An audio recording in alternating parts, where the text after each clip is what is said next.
to lots of people. I know it's going to be helpful to me, and I'm talking with all different people from various backgrounds who can share with us about their careers.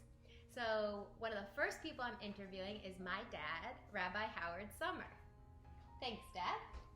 Good to be with you, Leah, on your YouTube video, Zoom video, reaching out to the world. Right. Whoever watches it will gain a lot, so thank you. I'm sure they will. So I'm just going to ask you a few questions. The first one is, what is your career? Well, you mentioned the title that I have, and that is that I'm a rabbi for 26 years. I was the rabbi of Temple Beth Tikva in Madison, Connecticut, and for 5 years before that, I was the first assistant and then associate rabbi and director of education at Temple Emmanuel in Westfield, New Jersey.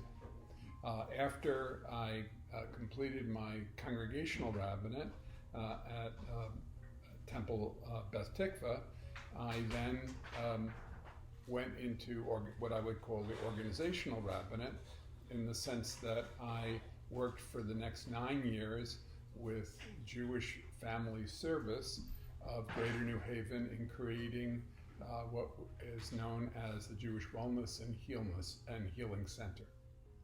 Great, thank you.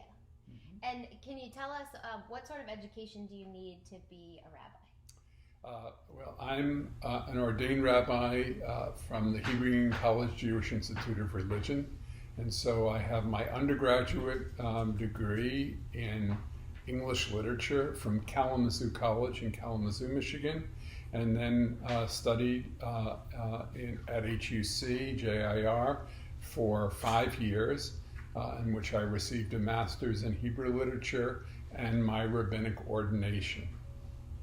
I also have a doctorate in pastoral counseling that was also from the Hebrew Union College Jewish Institute of Religion, and it was part of a joint program with the Postgraduate Center for Mental Health in New York City. When did you do that part of your degree? I did that later in my rabbinic career. I had been an ordained rabbi already for probably about 10 or 15 years, and then decided that I needed to expand my ability to help people, especially in the area of pastoral counseling. So I went back and studied and was able to really better address some very difficult issues that people were facing as our society was continuing to change. That's great. Thank you. You're welcome. What would you say is your favorite thing about your profession?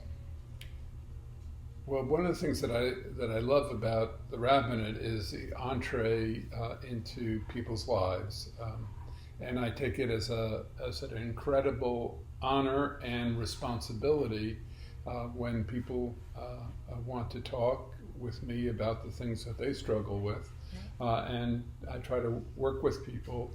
But it was a very noted pastoral counselor by the name of James Dittes, who once said that the honor to be a pastoral counselor is when we accept the responsibility for hearing another person and walking the path with them to hopefully finding some answers that will make their lives more satisfying and fulfilling. Wow, that's powerful. Sounds like a pretty great job. It's like I said, it's not always easy. People, as you know, face very difficult issues, but I've always felt that it was an honor to be welcomed into a person's life, to try to walk that path with them. And the other thing that's so important about that is that it is a reminder that when you work with another person, it doesn't matter what their status is in the outside world, because you're helping them in their inner world.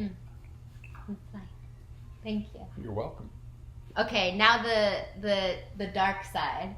What's your least favorite part of your job, your career? I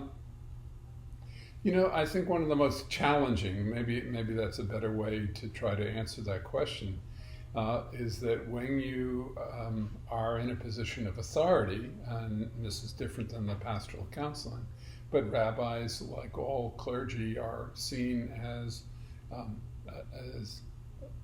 perhaps leaders of their communities, but as authority figures, because they lead a religious group, that you're maintaining hopefully a standard, and encouraging people to live a life imbued by a certain kind of religious standard. One of the things that I always appreciated was the statement that I heard from a senior colleague many years ago, who said that the responsibility of the rabbi was to comfort those who are discomforted in their lives and to discomfort those who are too comfortable. That's not always an easy thing to do. Doesn't sound like it would be. Yeah. Thank you. Okay, last and most important question. If you were a potato chip, what flavor would you be? I'm glad this is the most important question and that you reserved it for last here. I'm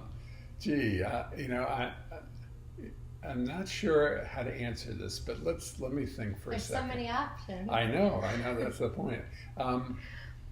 Maybe a jalapeno. Mm-hmm. I agree for you. Yeah. The spiciness and that just slightly different taste. Yes. Great. Very good.